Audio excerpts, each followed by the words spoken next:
सिर्फ 10 साल की एज में एक टेलीविज़न शो में स्टारर, 14 साल की एज में अपना खुद का एक क्लोथिंग ब्रांड लॉन्च करना, 17 साल की उम्र में अपना खुद का कॉस्मेटिक ब्रांड लॉन्च करना और सिर्फ 21 साल की एज में वर्ल्ड की सबसे यंगेस्ट बिलियनर बनना कोई आम बात नहीं।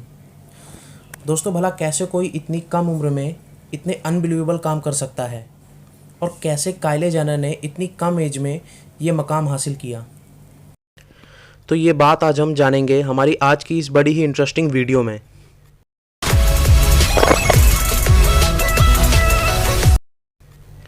नमस्कार।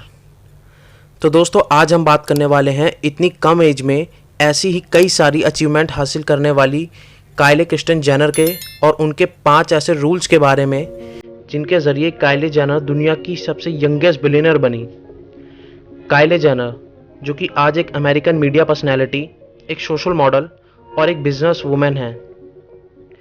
दोस्तों, काइले ने अपने करियर की शुरुआत 2007 में एक American reality television show keeping up with the Kardashian से करी, जो कि एक बहुत ही पॉपुलर शो हुआ करता था और जिसके ज़रिए काइले जेनर काफ़ी कम एज में ही लोगों के बीच काफ़ी ज़्यादा पॉपुलर हो गई और आगे चलकर काइले जेनर ने मॉडलिंग करना शुरू कर दिया।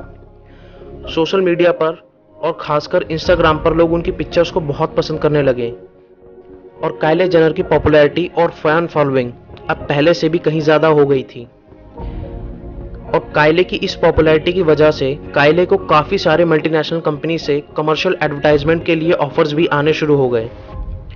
14 साल की एज में काइले ने अपनी सिस्टर केंडल जेनर के क्लोथिंग ब्रांड पैक्सन के साथ कोलैबोरेशन किया और आगे चलकर केंडल एंड काइले के नाम से अपनी खुद की क्लोथिंग लाइन शुरू की, जिसमें वो काफ़ी सक्सेसफुल रहीं। साल 2015 में काइले ने अपनी खुद की कॉस्मेटिक ब्रांड काइले लिप किट लॉन्च करी, जिसे कि बाद में आगे चलकर काइले ने काइले कॉस्मेटिक के नाम से रीनेम कर दिया। काफ़ी कम समय में ही काइले के कॉस्मेटिक प्रोडक्ट्स लोगों के बीच काफ़ी ज़्यादा पॉपुलर होने लगे और लोग उन्हें पसंद भी करने लगे थे। लेकिन उनके सबसे हाई डिमांडेड प्रोडक्ट्स में से एक था काइले की लिप किट, जो कि लोग बहुत ज़्यादा पसंद करने लगे और जिसकी वजह थी लिप किट्स में मल्टी डिफरेंट शेड्स। काइले ने अपनी लिप किट्स के इतने सारे डिफरेंट शेड्स लॉन्च किए कि जिन्हें लोग अपनी लिप स्टाइल और अपने लिप कलर के अकॉर्डिंगली यूज़ कर सकते थे, जबकि उस वक्त बाकी की और किसी भी कॉस्मेटिक कंपनी ने अपनी लिप किट के इतने सारे डिफरेंट शेड्स और इतने वेरिएंट्स लॉन्च नहीं किए थे। काइले के कॉस्मेटिक प्रोडक्ट्स का इतने जल्दी पॉपुलर होने का एक रीज़न कहीं ना कहीं उनकी सोशल मीडिया की फ़ैन फॉलोइंग भी थी, जिसके ज़रिए काइले अपने प्रोडक्ट्स को प्रमोट किया करती थी। साल 2014-15 में टाइम मैगजीन ने जेनर सिस्टर्स काइले जेनर और केंडल जेनर को वर्ल्ड की मोस्ट इन्फ्लुएंशियल टीन्स के टैग से अपनी मैगजीन में लिस्टेड किया और साल 2020 तक 233 मिलियन फॉलोअर्स के साथ काइले इंस्टाग्राम पर भी वर्ल्ड की मोस्ट फॉलोड पीपल की लिस्ट में भी आ गई। साल 2017 में काइले जेनर को फोर्ब्स मैगजीन ने टॉप 100 सेलिब्रिटीज में लिस्टेड किया। तब काइले की net worth 4 crore 10 million US dollar थी और इसलिए काइले जेनर उस लिस्ट की सबसे यंगेस्ट पेज सेलिब्रिटी बनी। और साल 2019 में फोर्ब्स ने काइले जेनर को वर्ल्ड की सबसे यंगेस्ट बिलियनर अनाउंस किया और काइले जेनर से पहले ये रिकॉर्ड फेसबुक के फाउंडर मार्क जकरबर्ग के नाम पर था, जब वो 23 साल के थे। लेकिन आगे चलकर काइले इस रिकॉर्ड की होल्डर बनी, तब उनकी एज 21 साल थी और उनकी net worth 1 billion US dollar थी। और इसी के साथ काइले जेनर वर्ल्ड की first youngest self made billionaire बनी। हालांकि काइले के प्रिविलेज्ड बैकग्राउंड के कारण उनका सेल्फ मेड का ये टैग मीडिया में एक कंट्रोवर्शियल सब्जेक्ट बनकर ही रह गया। तो चलिए अब बात करते हैं काइले की उन 5 रूल्स के बारे में जिन्होंने काइले को दुनिया के सबसे यंगेस्ट बिलियनर बना दिया। Rule number 1, do what you love, यानी वो काम करना जो हमें पसंद हो। साइकोलॉजी के अकॉर्डिंग हम जितना खुद में सोचते हैं उससे कहीं ज़्यादा नॉलेज हमारे अंदर होती है, लेकिन हम उस नॉलेज को हमारी लाइफस्टाइल में यूज़ ही नहीं कर पाते, क्योंकि हम ज़्यादातर उन कामों को करने में बिजी रहते हैं जो हमारी नॉलेज और नेचर के काफ़ी दूर होते हैं। और यही वजह है कि हम उस काम में पूरी तरह फोकस ही नहीं कर पाते और नतीजा फेलियर। इसलिए जो भी काम आप नेचुरली करते हैं वो आपको हैप्पीनेस तो देगा ही और आपको मेंटली सेटिस्फाई भी फील कराएगा और आप अपने काम पर पूरी तरह कंसंट्रेट भी कर पाएंगे। कहते हैं किसी भी काम की सफलता उस काम को करने वाले के मन पर निर्भर करती है। फॉर इंस्टेंस, जब कायले छोटी थी तब उनके पेरेंट्स चाहते थे कि कायले टेलीविज़न करियर पर ही ज़्यादा फोकस करे, लेकिन कायले शुरू से ही कुछ अलग और न्यू करने की सोचती रहती थी। कायले का इंटरेस्ट ग्रूमिंग और मॉडलिंग में ज़्यादा लगता था, तो इसलिए कायले ने आगे चलकर ग्रूमिंग और मॉडलिंग पर अपना फोकस करना शुरू कर दिया, जिसकी वजह से आज कायले जेनर वर्ल्ड की मोस्ट पॉपुलर मॉडल में से एक है। इसलिए कायले कहती हैं कि अगर आपको लाइफ में सक्सेसफुल होना है तो ये बेहद ज़रूरी है कि आप वो काम करें जिसमें आपका मन लगे और आप अपने काम में फुल्ली फोकस्ड हों। Rule number 2, explore new things, यानी हमेशा नई नई चीज़ें एक्सप्लोर करना और नई चीज़ों को जानना, जिससे हमारे कॉन्फिडेंस और हमारे सेल्फ नॉलेज में इम्प्रूवमेंट हो। कायले के इस सेकंड रूल के बारे में कायले कहती हैं कि अपने प्रोफेशन में सक्सेसफुल होने के लिए ये बेहद ज़रूरी है कि हम नई चीज़ों को जानने और समझने के लिए हमेशा क्यूरियस रहें। कायले कहती हैं कि अब तक जितनी भी फील्ड्स में उन्होंने कदम रखा, फिर चाहे वो एक्टिंग हो, मॉडलिंग हो या फिर बिजनेस, उन सभी में उनके सक्सेसफुल होने की वजह रही है उनके इस नई चीज़ों को एक्सप्लोरेशन करना और उन्हें समझकर अपनी प्रोफेशनल लाइफ में अप्लाई करना। और उनकी यही आदत जो कि उन्हें सक्सेसफुल होने के लिए काफ़ी फ़ायदेमंद साबित हुई और जो कि सक्सेसफुल होने के लिए सभी में होनी भी चाहिए। Rule number 3, own your mistakes, यानी अपनी गलतियों को एक्सेप्ट करना कायले के सबसे इंपॉर्टेंट रूल्स में से एक है। कायले कहती हैं कि अगर हमारी सक्सेस की वजह हमारा खुद का हार्डवर्क और हमारी लगन होती है, तो हमारे फेलियर की वजह भी हमारी ही खुद की गलतियां होती हैं, जिन्हें हमें एक्सेप्ट करना चाहिए, क्योंकि ज़्यादातर लोग अपनी गलतियों को एक्सेप्ट करने की बजाय उन्हें दूसरों पर डाल देते हैं।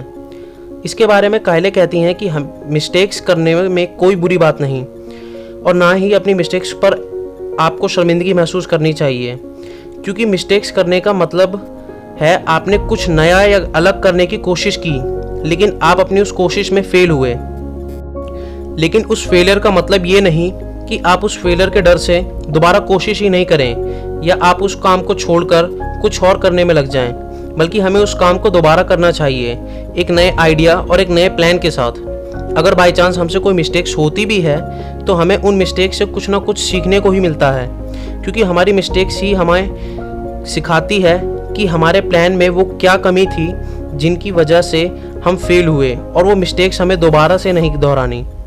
कायले कहती हैं कि जो अपनी गलतियों को एक्सेप्ट नहीं करता वो अपनी गलतियों से कभी सीख नहीं सकता।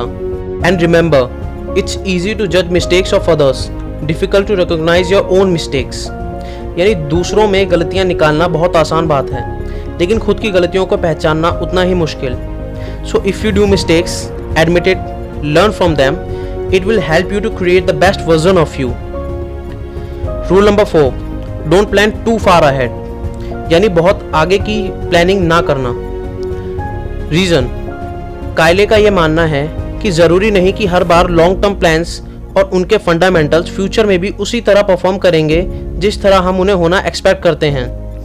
फॉर इंस्टेंस, साल 2019-20 से पहले इंडिया और काफ़ी सारी फॉरेन कंट्रीज़ में ट्रैवल इंडस्ट्री काफ़ी ज़्यादा ग्रो कर रही थी, लेकिन ईयर 2019-20 से पूरे वर्ल्ड में कोरोना वायरस पैंडेमिक के चलते लगभग सभी कंट्रीज़ में क्वारंटाइन पीरियड शुरू होने की वजह से ट्रैवल इंडस्ट्रीज़ का सारा बिजनेस ठप पड़ गया, और जिससे काफ़ी सारे ट्रैवल कंपनीज जैसे मेक माई ट्रिप, गोआईबीबो और यात्री जैसी कई बड़ी कंपनीज और उनके मार्केट्स स्लो होने लगे या लगभग बंद ही पड़ गए।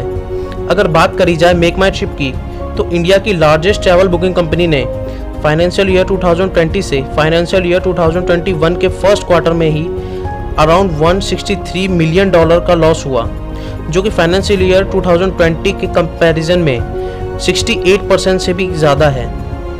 हालांकि लॉन्ग टर्म प्लानिंग आपकी मेंटल हेल्थ पर भी इफ़ेक्ट डाल सकती है, क्योंकि लॉन्ग टर्म प्लानिंग केवल तभी बेनिफिशियल होती है जब सारी चीज़ें उसी तरह काम करें जिस तरह आप उन्हें प्लान करते हैं। लेकिन यह पॉसिबल नहीं कि हर बार चीज़ें उसी तरह काम करें जिस तरह आपने उन्हें प्लान किया है, क्योंकि एक्सपेक्टेड रिजल्ट हासिल करने के लिए हम फ्यूचर में होने वाली उन सभी संभावनाओं के अकॉर्डिंग जो प्लान्स हम सेट करते हैं, वो पॉसिबिलिटीज़ अगर फ्यूचर में भी एज इट इज़ नहीं हुई तो हमारे सारे इन्वेस्टमेंट प्लान्स फेल भी हो सकते हैं। हालांकि हम फ्यूचर में होने वाली सारी पॉसिबिलिटीज़ का पहले से ही तो अंदाज़ा लगा भी नहीं सकते, और जिन चीज़ों को हम उम्मीद भी नहीं करते वही चीज़ें फ्यूचर में सबसे ज़्यादा हमारे साथ होती हैं और जिससे हमारी पूरी प्लानिंग फेल हो जाती है। और जिस लॉन्ग टर्म प्लानिंग पर हमने अपने इतना ज़्यादा वक्त और एनर्जी लगाई, वो सब वेस्ट होने पर हम अक्सर मेंटली डिस्टर्ब भी हो जाते हैं। So sometimes planning too far ahead may even ruin your whole expectation and the concentration on your present work too. Rule number 5, find inspiration. कहते हैं जहाँ हौसले और इरादे भी दम तोड़ दें, वहाँ प्रेरणा ही हमें आगे बढ़ने का रास्ता दिखाती हैं। हर इंसान की ज़िंदगी में उसकी प्रेरणा वो ज़रिया होता है जो हमें हमारी विल और हमारे लिमिटेशन से भी ज़्यादा अचीव करने में हमारे लिए हेल्पफुल साबित होती है, जो अक्सर हमें इतना सक्षम बना देती है कि हम किसी भी काम को हमारी कैपेबिलिटी से भी बढ़कर कर देते हैं। हर किसी की इंस्पिरेशन उसकी सोच और उसके प्रोफेशन के अकॉर्डिंग अलग अलग हो सकती है। जैसे किसी के लिए डॉक्टर APJ अब्दुल कलाम जैसे महान साइंटिस्ट, किसी के लिए AR रहमान जैसे सिंगर, तो किसी के लिए चाणक्य जैसे महान विजनरी पर्सन।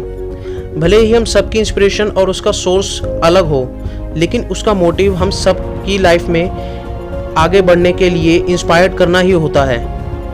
हम अपने इंस्पायर्ड पर्सनैलिटीज़ के थॉट्स और उनके लाइफस्टाइल रूल्स को फॉलो करके अपने आप को भी उन जैसा ही बनाने की कोशिश करते हैं, जिससे हम भी लाइफ में उन जैसे सक्सेसफुल हो सकें। और अगर हम सब लाइफ में पेशेंस और कायले के ये 5 रूल्स अपने लाइफस्टाइल में ऐड करें, तो किसी के लिए भी सक्सेसफुल होना मुश्किल नहीं है। Hence, do mistakes, explore new things, stay inspired. This is the way to your success. And in the word of Gandhi, be the change you want to see in the world. I hope ये video आप सबको लिए काफ़ी inspiring और helpful साबित होगी। अगर video अच्छी लगे तो वीडियो को लाइक करें, अपने फ्रेंड्स के साथ शेयर करें और चैनल को सब्सक्राइब करना ना भूलें।